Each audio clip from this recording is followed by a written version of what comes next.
मध्य प्रदेश की इंदौर लोकसभा सीट पर कांग्रेस को बड़ा झटका लग चुका है। उसके प्रत्याशी रहे अक्षय कांति बम ने सोमवार को अपना नामांकन वापस ले लिया और भारतीय जनता पार्टी में शामिल हो गए। इसके बाद सियासी सरगर्मी तेज हो गई है और कांग्रेस बीजेपी पर हमलावर है। अब वह इंदौर सीट पर नोटा का समर्थन करेगी। इसके साथ इसके लिए हर वर्ग में छोटी बड़ी सभाएं करेंगी। कांग्रेस का कहना है कि वह किसी भी निर्दलीय उम्मीदवार का समर्थन नहीं करेगी।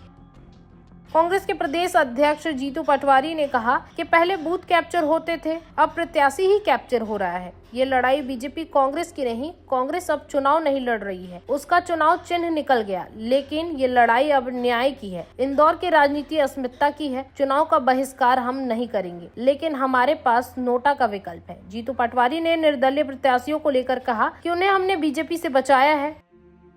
उन्होंने जिला निर्वाचन अधिकारी पर सवाल उठाए और कहा कि नामांकन वापस लेने का समय 3 बजे का था, लेकिन 4 बजे तक चीजें चलती रही। कांग्रेस किसी को समर्थन नहीं देगी। बीजेपी लगातार लोकतंत्र की हत्याएं किए जा रही है, लेकिन यह स्थिति है कि किसी को भी चुनाव लड़ने नहीं दिया जा रहा है। सत्ता है तो अपनी मनमानी चल रही है। अब कांग्रेस का दायित्व तो बन चुका है कि बीजेपी को सबक सिखाना है। इंदौर में कांग्रेस के प्रत्याशी के नामांकन वापस लेने को लेकर मध्य प्रदेश के मंत्री और बीजेपी नेता कैलाश विजयवर्गीय ने जानकारी दी थी। उन्होंने ट्वीट कर कहा था कि इंदौर से कांग्रेस के लोकसभा उम्मीदवार अक्षय कांति बम का प्रधानमंत्री नरेंद्र मोदी, पार्टी के राष्ट्रीय अध्यक्ष जेपी नड्डा, मुख्यमंत्री मोहन यादव और प्रदेश अध्यक्ष वी.डी. शर्मा के नेतृत्व में बीजेपी में स्वागत है।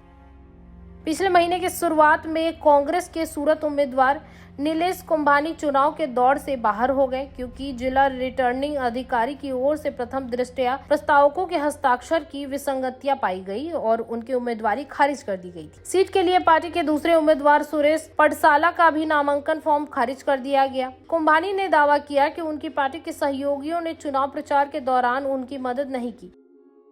हालांकि कांग्रेस ने उन पर पलटवार करते हुए कहा कि नामांकन रद्द करना कुंभानी की एक योजना का हिस्सा था और साथ ही उन्हें 6 साल के लिए पार्टी से निलंबित भी कर दिया गया। कांग्रेस के अलावा बहुजन समाज पार्टी के प्यारेलाल भारती सहित कुल 8 उम्मीदवारों ने सूरत से अपना नामांकन वापस लेने का विकल्प चुना। इसके बाद 22 अप्रैल को बीजेपी ने लोकसभा चुनाव में अपनी पहली जीत हासिल की। सूरत लोकसभा सीट से बीजेपी के उम्मीदवार मुकेश दलाल निर्विरोध विजयी हुए।